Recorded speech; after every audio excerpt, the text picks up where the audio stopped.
Ito naman yung paste notation sa 3x3. Kailangan tandaan to kasi gagamitin natin sa mga algorithm. Explain ko yun. Ito yun sabihin ng F. Front. Yung R, right. U, yung top. L, yung left. Yung back, yung likod, back. D, down. Pag may apostrophe naman, sabihin nyo counterclockwise siya. Pag may number naman siya, ibig sabihin 2 beses. Ibig sabihin pag R2, 2 beses siyang iikot. Ayun, ibig sabihin ng mga explain ko ulit Ibig sabihin ito yung F, front. Clockwise siya. Tapos yung R. Ito naman yung R. Counterclockwise clockwise. U. Clockwise siya. Tapos L. Ayan, pag ganyan. Pag ganito. Tapos, yung B. Pag ganyan. Pag ganyan. Tapos yung D naman sa baba. Ayan, ibig sabihin. Tapos yung pabaliktad naman, counterclockwise. Pag ganyan. Sabihin, front, yung sa harap nyo. Yan. Tapos, yung R. Pag ganito. U, pabaliktad. Ganyan. Tapos yung L. Pag ganyan. Counterclockwise siya. Tapos yung back. Pag ganyan. Tapos yung D. Pag ganyan. Counterclockwise. Yung F2, R2, U2, 2 beses, ganun lang din. Ibig sabihin, dalawa.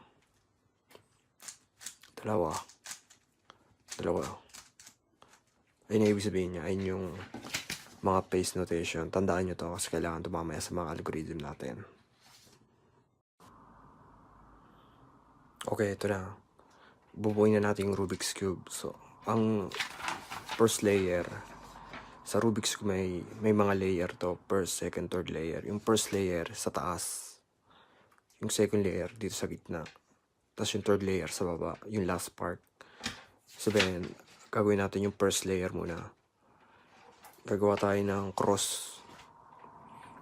So, kahit anong kulay. Pero, mag-start tayo sa white. Gagawa tayo dito ng cross. Ayun yung step natin.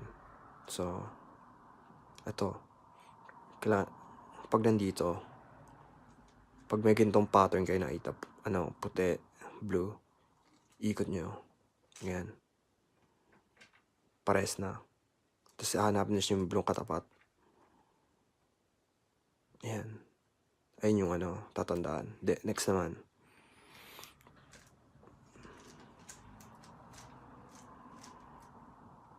Yan. 2 na. Tapos 2 pa.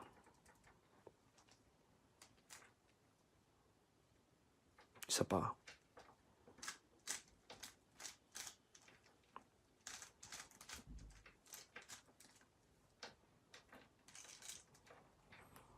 Ayan. May cross na. Ito ibig sabihin yung unang layer na gawin. Yung cross. Ayun yung dapat tatandaan nyo. Ang next naman, kapag nakagawa na yung cross, ipapantay nyo siya dito sa mga gitna. That pare-pare sila dito. Ayan. Ikot natin Ito, parehas sila. Ito hindi. Ito hindi.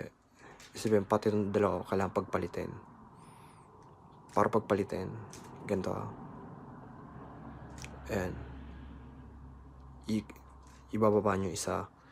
Ikot nyo yung 2. Yan, pagpapalitin. Tapos babalik. Ayun. Yan, pare-pares na sila.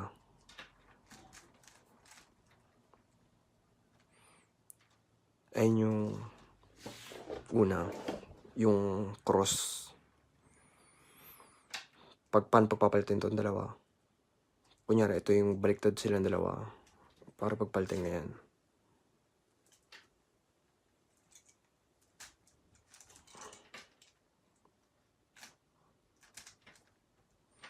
Ayun na. Mali, diba? Mali. Pagpapalitin natin itong dalawa. Para pagpalitin yung dalawa ganito. Yan na. Baba. Ikot. Yung taas. Pagpalitin. Yan. Ayun yung pagpapalitin. Letterman, practicein natin ito pagpalitin.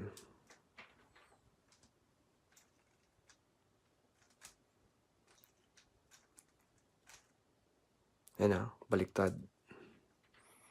Switch natin.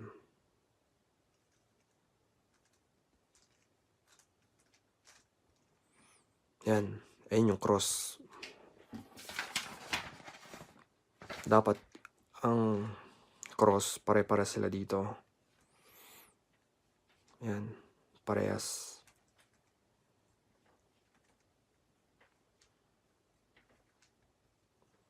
Ayun lang, ito na yung unang tatandaan, yung cross. Next naman natin gagawin yung corner. Okay, yung next naman yung corner. Kapag nakabuild na tayo ng cross, pubuin naman natin yung corner piece. Ayan, ibig sabihin dito, itong apat na to, hahanap tayo ng ano,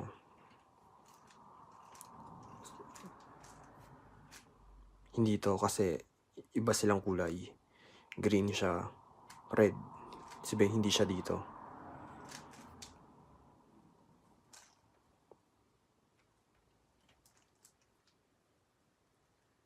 Ito, red, green, pati white. Red, green, white. Dito siya.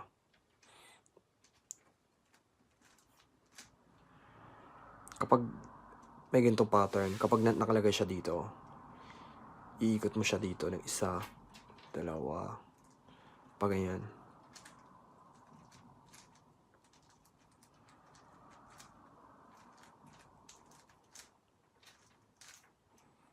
Ayan, parehas. Ulitin ko ha. L, down, L, down, L, down, L, down, L, down. Papalit-palit lang. Hanggang mapunta siya. Ayan. Tapos next naman, ito.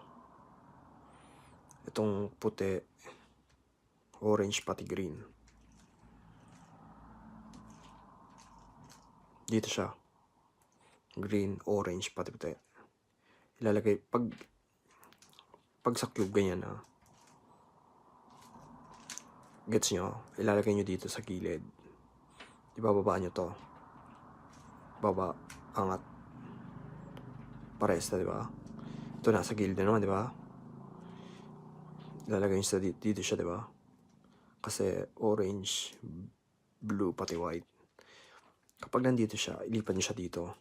Sa kanan, dito sa side na to. Ibaba. Angat lang. Nandito na naman. Ganyan. Ayan, ito yung first layer.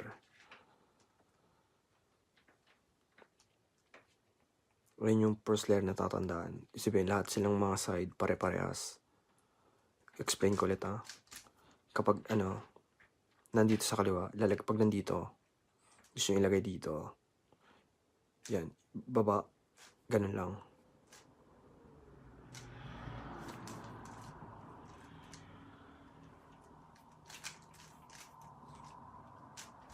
Pag nasa kanan naman, pag nandito, lalagay dito. Ganun. Ganun yung ibig sabihin. Hindi to mahirap kahit basta tatandaan nyo sa first layer. Bibuild kayo ng puti, tapos lahat sila pare-parehas. May beginners na gagawa muna kayo ng, may iba na ganito ang turo nila. Gagawa ka ng isang kulay lang. Practice ka ng isang kulay. Kahit hindi pa tama. Parang ganito.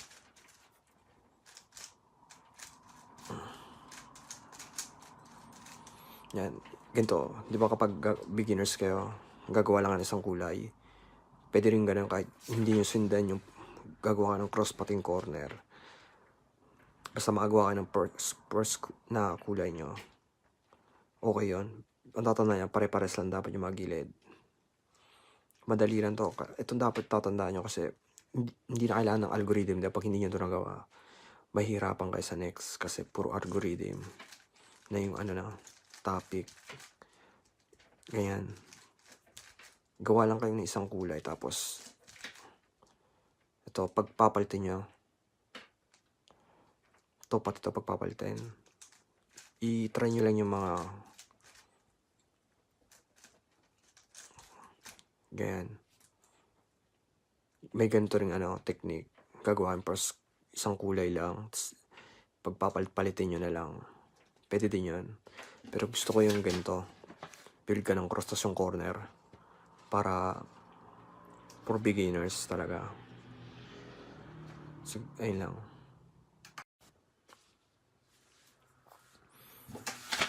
Yung next naman yung second layer. Pag nabuo na natin yung first layer, yan, may isang kulay na tayo. Pare-pares yung mga gilid. Ito yung first layer. Yung second layer naman, bubuin natin yung gitna. Pare-pares dapat sila. Ito yun kapag right side, ito yung algorithm na gagamitin natin. Pag left side, ito yung gagamitin natin. Ay, ibig sabihin yun. So, ganito hawak nyo.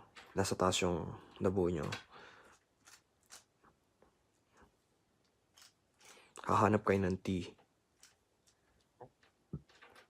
Ayan, T. Pag may nahanap kayo yung T, titignan yung baba. Yung baba, blue. Nasa left siya, diba? Ito, left. Left yung gagamitin natin. Ayan na, T. Tapos yung sa baba, blue. Ito na, gagawin natin algorithm. D, L,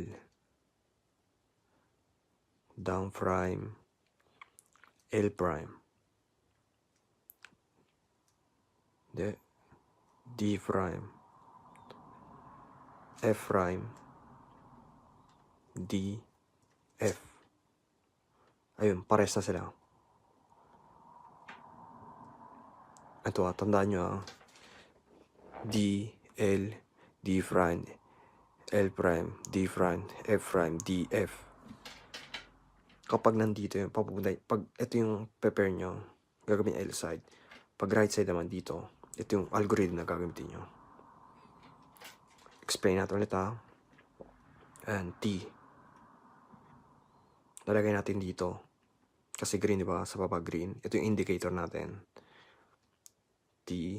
Tapos yung sa ilalim, dito. Okay, gagawin natin yung right side. Right side D, D prime, R prime, D, R, D, F, D, D prime, F prime. Ayan. Nandito na, pares na. Next naman, hanap tayo ng T. Ito, may case naman na ganito. Hindi nyo mahanap yung kasi ito yung dapat na nandito kapag may ganyan, gawin yung algorithm, tatanggalin nyo siya sa pwesto para maalis siya. Kahit dito, basta gawin yung dito para matanggal lang siya. Ayan T. T, diba? Lalagay dito. Kasi siya, orange pati green. Dito. Right side, diba? D prime, R prime, D, R, D, front, D prime, F prime. Ayan. Ito yung second layer. Ito lang yung second layer, madali. Yung first layer pat second layer, madali. Kahit beginners, kayang gawin to. Yung third layer lang yung mahihirapan kayo. I-practice natin ulit Okay, T. Yung sa baba, indicator. Dito siya lalagay. T. D. Sabihin ng ano, diba dito? Papunem siya, ano siya, palayo. R prime, D, R, D, F, D prime, F prime. Ulit-ulitin nyo lang yung algorithm, matatandaan nyo yun. Ano, muscle memory to, hindi to tinatanda. Hindi talaga tinatandaan kasi matatandaan nyo talaga to kapag inulit-ulit nyo. Hindi nyo na kailangan tignan lagi. Laging tatandaan na lang yung sa una lang to kasi beginners kayo, hindi nyo pa alam ibig sabihin nito. Pag natandaan nyo na to, kahit walang tingin, kayang gawin nyo na. Yan na.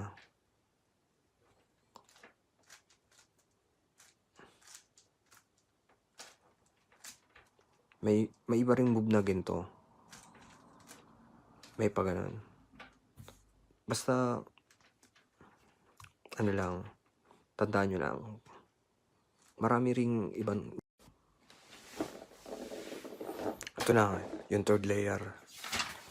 Yung third layer naman, ano na, ito na yung first layer na buo na natin. Tapos yung second layer na buo na natin. Tapos yung third layer naman, hawakan nyo ng pabaliktad pag ito na. Nasa baba yung ano, first and second layer. Tapos, yung third layer, explain ko na. Yung sa third layer, unang gagawin natin, gagawa tayo ng cross. Tapos ito yung algorithm na gagamitin natin para magawa tayo ng cross dito. Gagawa tayo ng cross dito na hindi masisira yung first and second layer. Ayun yung una natin, yung cross. Madali lang to, ito lang tatandaan natin para madali lang. Ito lang yung algorithm. Yan na. Lagi nyo na lang tatandaan dito pag ganito. May ganyan na case. Ito yung case na ganyan na. Ayan. Tapos dito ganito gagawin nyo. F, U. Hindi. R. U prime. R prime. F prime. So na ganun siya. Para magawa kayo ng cross. Ayan, cross. Ulitin ko Ayan na. F, U, R, U. Ito naman, may case naman na ganito. Na ano siya, diretso. Diba kanina pa ganito? Ngayon naman pa ganyan. Kapag ganyan, kapag may ganito kayong nakitang pattern, F, pares lang din. Di mapupunta na sa ganito. Ibig sabihin kapag ganun naman, dalawang beses mo siyang gagawin. F, U, R, U prime, R prime, F. Ayan. Ayun na yun. Gagawa kayo ng cross. Pag nagawa ka ng cross, okay na. Ulitin natin again F, U, R, U prime, R prime, F. Ito na yung pattern. Ulitin. F, U, R, U prime, R prime, F. And ulit. F, U, R, U prime, R, F. Ayun lang. Tapos na tayo dito sa cross. Ganito lang, maikli lang. Tandaan nyo lang F, U, R, U prime, R prime, F. Para makagawa tayo ng cross.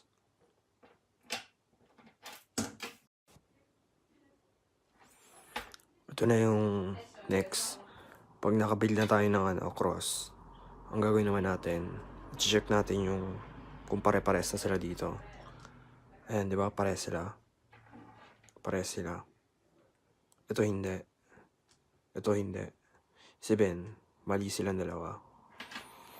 Switch natin yung middle piece. Itong dalawa, pagpapalitin natin kasi tama na yung dalawa dito. Paano natin gagawin? Itong algorithm na to. Maikli lang. Hindi mahirap. Diba yan? Ito yung tama. Lagi kang nakatapat sa mga mali. ito, pagpapalitan, di ba? Ayan, itong dalawa, pagpapalitan sila. Ayan na, L. Ito na, tatanda yung algorithm. L, U, L prime, U, L, U. Dalawang beses yung U. L. Okay, wait. Check natin.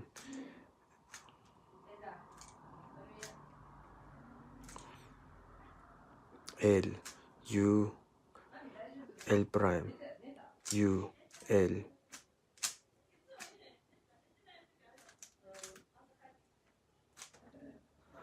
Ayan. Pare-pares na sila. Practice natin ulit, ha. L, U, L prime, U, L.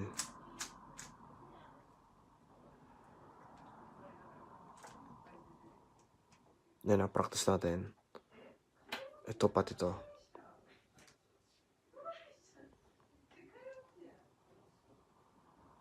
Pagsuswitch natin ulit, ha. L, U, L prime, U, L. Yan na. Ayun yung pagsuswitch natin.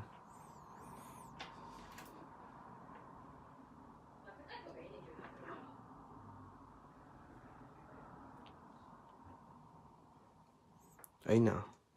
Madali lang.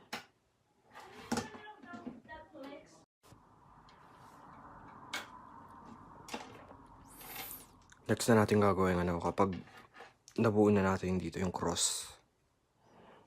Yan, pare-pares na sila.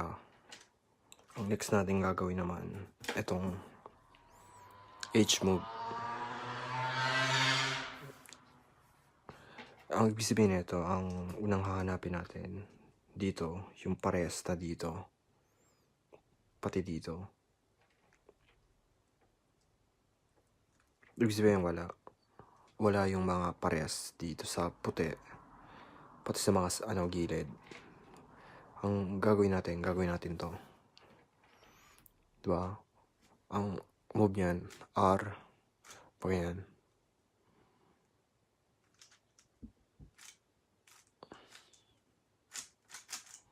Ayun yung move niya.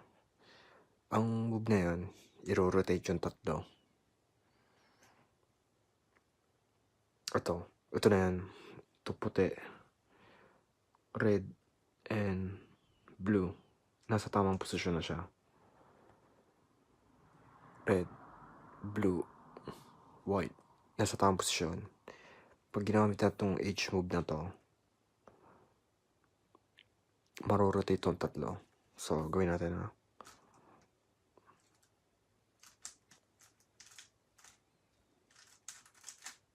Ayan.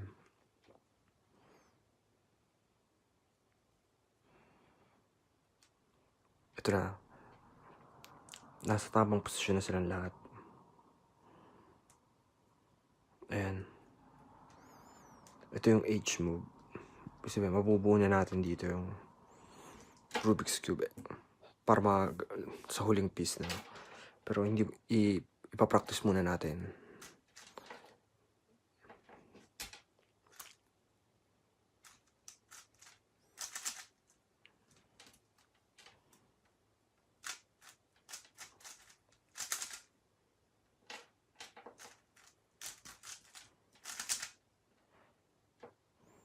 Ayan.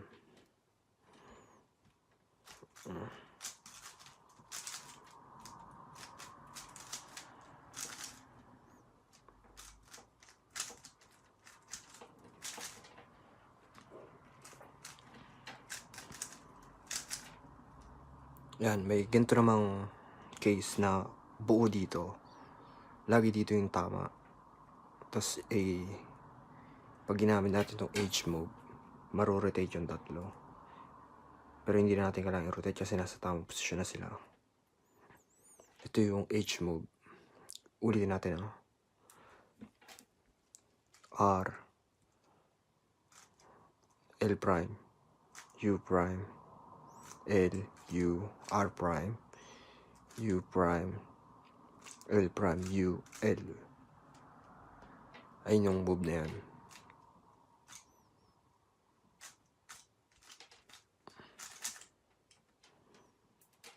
Sabihin ito, marorotate yung tatlo.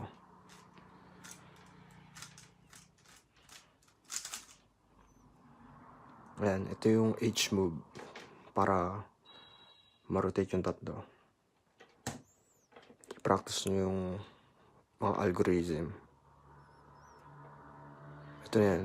Ito na yung H move.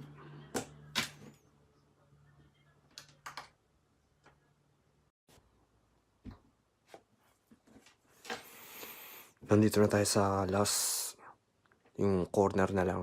Ito naman, kapag nandito, pag nagawa na natin yung H move, sabihin nasa tamang posisyon na lahat sila.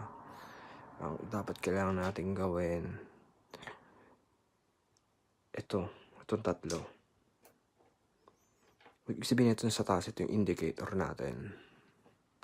Pag nasa gilid, ito yung gagamitin natin. Kapag nasa gilid siya, yung puti, indicator nasa gilid, gagamitin natin yung algorithm na to. Pag ganito naman, dito siya, nandito, gagamitin natin to. Nasa gilid, ito. R, D, R prime, D prime, R, D, R, D prime. Yan. Tapos rotate natin. Ito.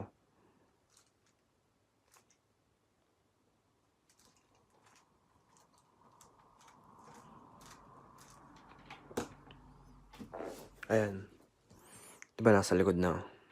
Nasa likod naman siya. Ito. D, R, D prime, R, D, R, D prime, R. I-rotate. Gilid. R, D, R, D prime, D prime, R, D, R prime. Ayan. Okay, practice natin ulit.